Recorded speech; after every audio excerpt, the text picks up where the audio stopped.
Bonjour, Monsieur Chroma. Nous allons discuter de votre jeu Scratch. Ceci est un analogue.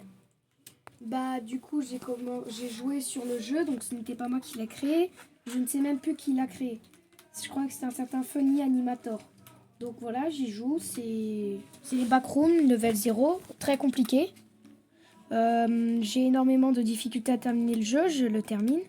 Et je remarque une chose, c'est que le jeu s'arrête quand j'ai ouvert le truc. Donc je fouille dans les fichiers du jeu. Je remarque que pourtant tous les niveaux ont été codés. Tous les monstres, partout. Ensuite, je remarque que certaines choses qui ont été codées ne sont pas dans le jeu.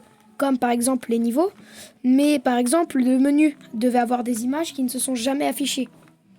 Donc j'ai corrigé le bug qui empêchait parce qu'il avait mis des blocs qui arrêtaient tout le jeu quand on arrivait au moment où je vous ai dit que ça buguait. Donc voilà, maintenant que le bug était corrigé, j'y ai joué. J'ai aussi simplifié la map pour que ce soit plus facile. Mais quand j'y ai rejoué, au moment où j'ai arrêté, le jeu s'est encore arrêté.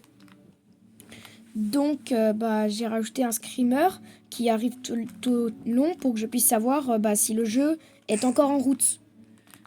Et là, je joue. Je termine le jeu.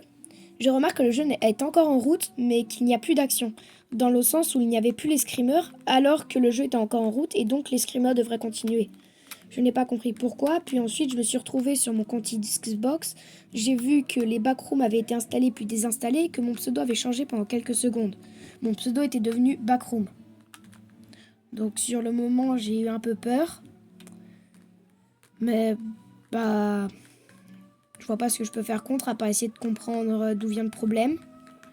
Peut-être que c'est le jeu, peut-être que j'ai téléchargé un virus, je ne sais pas.